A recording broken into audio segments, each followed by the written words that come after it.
Greetings everyone, don't forget to click that like button. Jerome Donkie Booysen's life is a tale of two worlds. As a young man, he showed promise as a rugby player, and later, he lived a quiet life as a City of Cape Town building inspector for 20 years. However, his life took a dramatic turn when he and his brothers, Michael and Colin Booysen, emerged as leaders of the notorious Sexy Boys gang on the Cape Flats in the 1990s. Since then, Booysen's name has been synonymous with the underworld, and he has been involved in a string of high-profile incidents. From surviving multiple assassination attempts to being linked to various crimes, including drug trafficking and murder, Booysen's life has been marred by violence and controversy. Despite his tough exterior, Booysen has also shown a more business side, partnering with the late Lifman in property deals, and his associations with other underworld figures, such as the late Yuri the Russian, have only added to his notoriety. In this complex and intriguing story, we will delve into the life of Jerome Donkie Booysen, exploring the events and incidents that have shaped his life and earned him a reputation as one of South Africa's most infamous gangsters.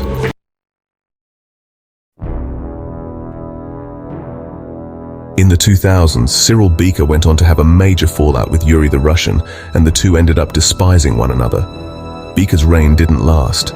Greed got the better of him, as is so often the case. He was growing red and pro-security into a formidable force, and the Sexy Boys were beginning to warn him.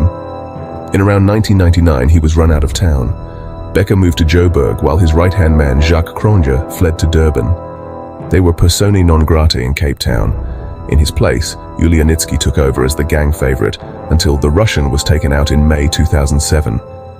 Meanwhile, Lifman, a clean-cut boy from Sea Point, was beginning to rise to prominence. He forged an unlikely association with the gangs through Jerome Donkie Booysen. As a property mogul, he was buying industrial property out in the northern suburbs, such as Delft and Belhar, and he met Jerome through Andre Nord. Police say Booysen was buying these properties to use as drug outlets, but when the cops started looking at seizing these houses, the Sexy Boys changed their operation. The belief is that Lifman was a front for securing industrial property to be used in the abalone trade and large-scale drug production on behalf of the gang. If true, this would mean that Lifman's wealth was made off the Sexy Boys gang, leaving him indebted to them. There is also the suggestion that the Sexy Boys helped Lifman with the sexual abuse case he faced in the 2000s, and on which he was subsequently acquitted twice. In 2010, Cyril Beaker took a major decision. He tried to return to Cape Town and retake what he believed was rightfully his. Only he hadn't realized how much the ground had shifted. 2 years after Beaker's murder, a Sexy Boys gang member, Leon Lyons Davids, was gunned down at a party in Belhar. He had turned state witness in the Beaker case, but he had left the witness protection program and got a job running a nightclub in Loop Street. Reports suggested that he had been taken out by his own gang for snitching. By 2016, Lifman, Andre Nord, and brothers Jerome and Colin Booysen had become the dominant force controlling nightclub security in Cape Town. They referred to themselves as the Brotherhood. However, tensions arose in November 2016 due to altercations between Colin Booysen and Kishore Naidu. Naidu was controlling the finances of the group. Nord attempted to negotiate a split between the Brotherhood and Colin Booysen. In March 2017, Jerome Booysen became concerned that his brother had allied himself with Nafiz Modak and had formed a new breakaway gang which took over their territories, which left Jerome and Colin in an awkward position, as the brothers would have to take each other out. This leads us to this interesting chapter of the video.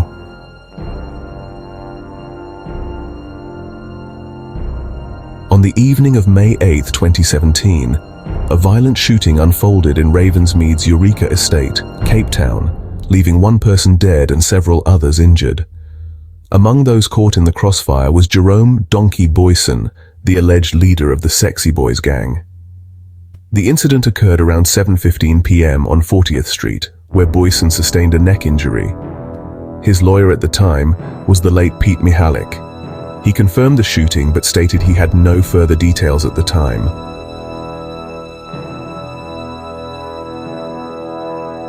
On the 13th of September 2017, Jerome Booysen was targeted for the second time that year by gunmen. He was shot at by 4 men in a silver SUV while driving in Belleville South. 6 cartridges from a 9mm pistol and a R5 cartridge were found at the scene, and Booysen handed over 2 9mm projectiles, as well as an RS projectile, which he'd apparently found in his vehicle, which had 21 gunshot holes in it. The discovery of the R5 remnants was rattling because it was RS rifles that sources had claimed had been stolen from the Belleville South police station the previous month. The situation became even more worrisome because about a week later, on the 21st of September, police officers patrolling in Sexy Boy's gang hotspot Belhar responded to a complaint that someone was pointing a firearm. It turned out to be one of those stolen from the Belleville South police station exhibit store. So yet another of the guns meant to be safeguarded by cops had ended up back on the streets.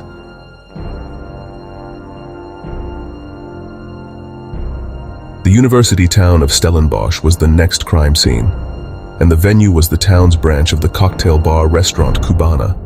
In the Carly hours of Saturday the 14th of October, Nicole Mueller, a mother of 2 young boys, was shot dead, as was one Donovan Jacobs, who sources claim was a 28 gang member and the target of the attack.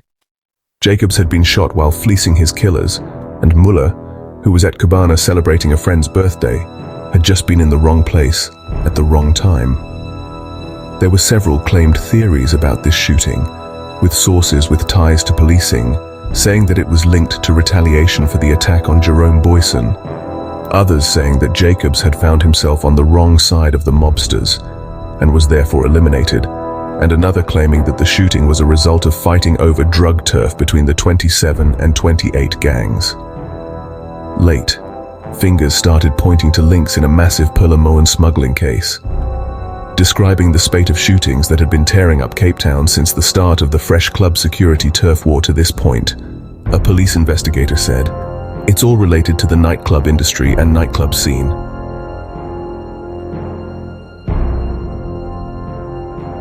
On the morning of the 18th of October 2017, it became a case of third time lucky or unlucky for Jerome Booysen. This time he was targeted in a shooting at Cape Town International Airport, a national key point.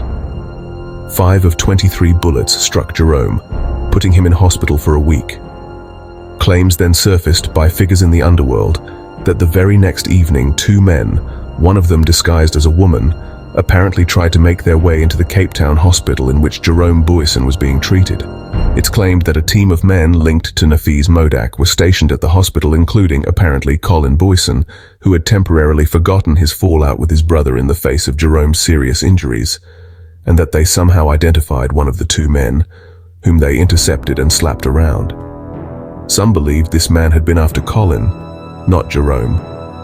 Fabian Cupido, suspected by the state to be a 27 gang member, was arrested outside the hospital on the evening of the apparent attempted attack on Jerome, or Colin Booysen. But this was coincidental, and police didn't link Cupido to the potential attack. Cupido was allegedly found there with the keys to a stolen car.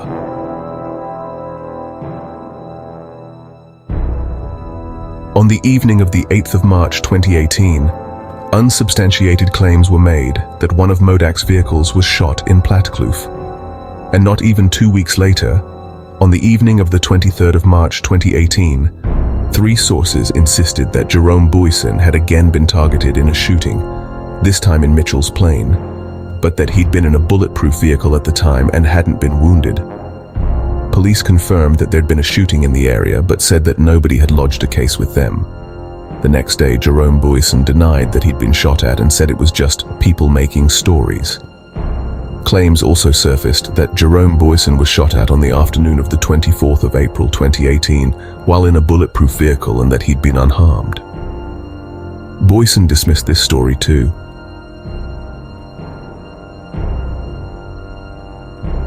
Meanwhile, in Cape Town, the attacks on Jerome Booysen were also turning out to be relentless. On the 1st of August 2018, there was a 6th attempt on his life, but this time the murderous plan totally backfired, and one of the 2 gunmen was fatally wounded. The attempted assassination played out in a Spur restaurant, a franchise widely known for catering to families with children, in a mall in Queens Rive. Booysen was wounded in the left arm. A 9mm Beretta and 5 cartridges were found at the scene. It was suspected that the dead man was a member of the Hard Livings gang and had lived in Woodstock, a stronghold of the young, gifted Sexy Bastards gang, which has links to the Hard Livings. By this stage, it was clear that Jerome Booysen was on a hit list, and there were 3 main claimed theories pointing towards who wanted him dead. The first was that Rashid Staggy wanted to make his own inroads into the nightclub security industry and was trying to have Jerome Booysen taken out to clear a path to nightclub security domination. The second theory was that angry 28S members were after him and that their anger stemmed from the murder of the steroid king, Brian Weinstein. And the third theory was that corrupt cops or other state officials were the ones who had it in for Jerome Booysen. By this point, claims had been made that Jeremy Veery was among those on his payroll, and if Veery and perhaps other cops were indeed corrupt and on Booysen's payroll, the cop could want the alleged gangster permanently silenced.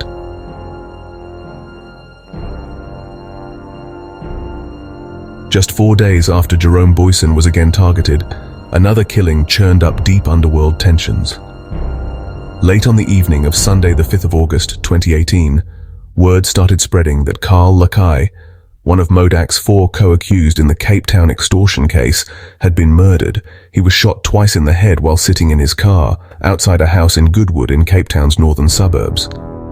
Lakai was assassinated less than 3 months before he was expected back in court alongside Modak and the others facing charges relating to extortion. And thus Lakai's voice and his potential verbal testimony and provision of clues was silenced. His involvement in the nightclub security industry spanned a significant period back in December 2010, when Jacques Cronge had been heading Pro Access. Lakai was one of 3 managers working for him. 18 days after Lakai was murdered, a brother of Ashley Fields, another of Modak's co-accused in the extortion case, was wounded in a shooting in the suburb of Salt River. The man had been in Fields' vehicle, a BMW, at the time he was shot, and may have been targeted in a case of mistaken identity.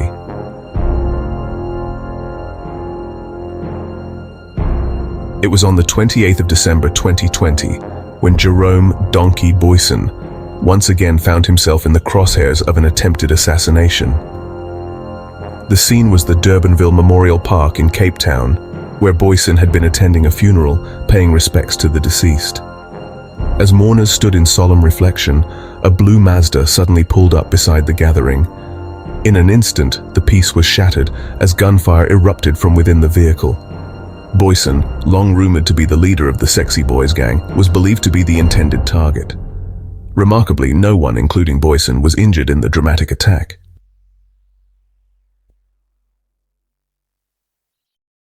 On the 5th of May 2023, Joel Booysen, the son of alleged Sexy Boys gang boss Jerome Donkie Booysen, narrowly survived a shooting in Greenpoint, Cape Town. The attack unfolded as Joel stepped out of his car on Somerset Road. Gunmen opened fire, wounding him, but Joel managed to flee into the nearby Cape Quarter building, evading further harm. This was the second attempt on Joel's life in 2023. In March, he had been targeted in Belhar while driving a bulletproof car but emerged unscathed.